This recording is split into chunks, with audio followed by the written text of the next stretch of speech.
Hello, Matt Winley, Team 11 Project Officer here, down in Warragul today with a somewhat familiar face. Luke O'Day played with Melbourne City and Melbourne Victory and is now at Warragul United. Lukey's had a wretched run with injury. Played also at Bentley Greens in a couple of one of their massive FFA Cup campaigns. Am I right? Luke, tell us a bit about where you're at the moment these days. Had a bad few years with injuries. Obviously, I trained a lot when I was younger, from about 14 through to 21, full time in the gym, extra sessions.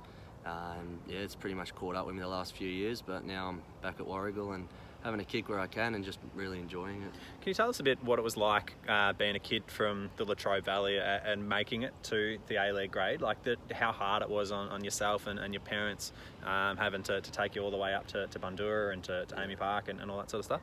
Yeah, well, it was even harder even before that, just in the Vic Country teams. Like, we'd go down to, we'd have players come from Mildura and everything for one session a week. Like, we just couldn't really get a full training session.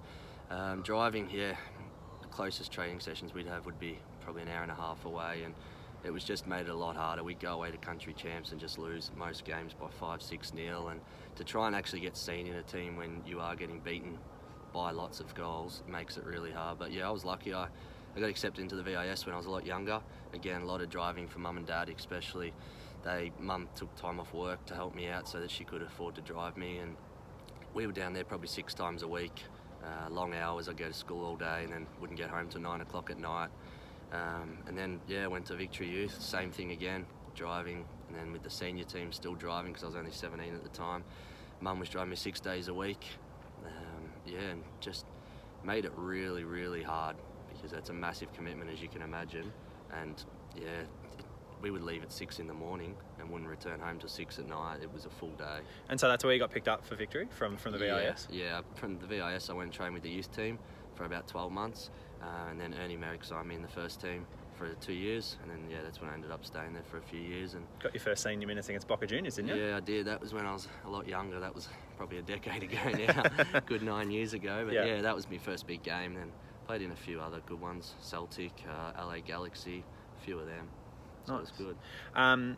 Talk to me, if you were now 10 years ago and there was a team, Team 11, obviously not going to be called that, but training out of Casey Fields, playing in Dandenong, would that have made it a lot easier for you to get a crack? And I suppose conversely, easier now for talented kids in Gippsland to make it to A-League level? Yeah, definitely. If I had been able to have a club that was 45-50 minutes away, just the less driving I would have done would have been massive. Like, you can't even really explain how much easier it would have been. I could have got the train or anything, but having to get the train all the way into Melbourne sometimes was just a bit dangerous, and mum and dad would worry and stuff like that. So being able to just be a lot closer makes a massive difference. Gives young kids as well something to sort of aspire to be. They're only within touching distance now for the whole region, Latrobe Valley, Baw, all the way through to Casey. Like, it just gives kids that extra opportunity that probably hasn't been there for a long time. Like, having 1 or 2 teams in Melbourne just makes it a bit harder for this whole region to even get a look in, really. And then just from a support level, I mean, Warragul United has been a fantastic supporter of the Team 11 cause, but are you sort of getting the sense that if we do get into the A-League and W League, there'd be a lot of support for the team in this neck of the woods? Yeah, definitely. I can only see it being a positive, and it'll have the ripple-on effect for all the kids. We'll have a lot more kids want to play with the hope that they can make it to eventually play at an A-League club that is only a stone's throw away from their houses. So I think it'd be great for the area and great for the whole region, really. I can't see any negatives coming out of it. Fantastic. Well, mate, good luck with the body. It's still running around with Warragul. Hope you can get back running around a little bit more soon. And thanks also too for the club support of the Team 11's bid. Thanks very much for your time.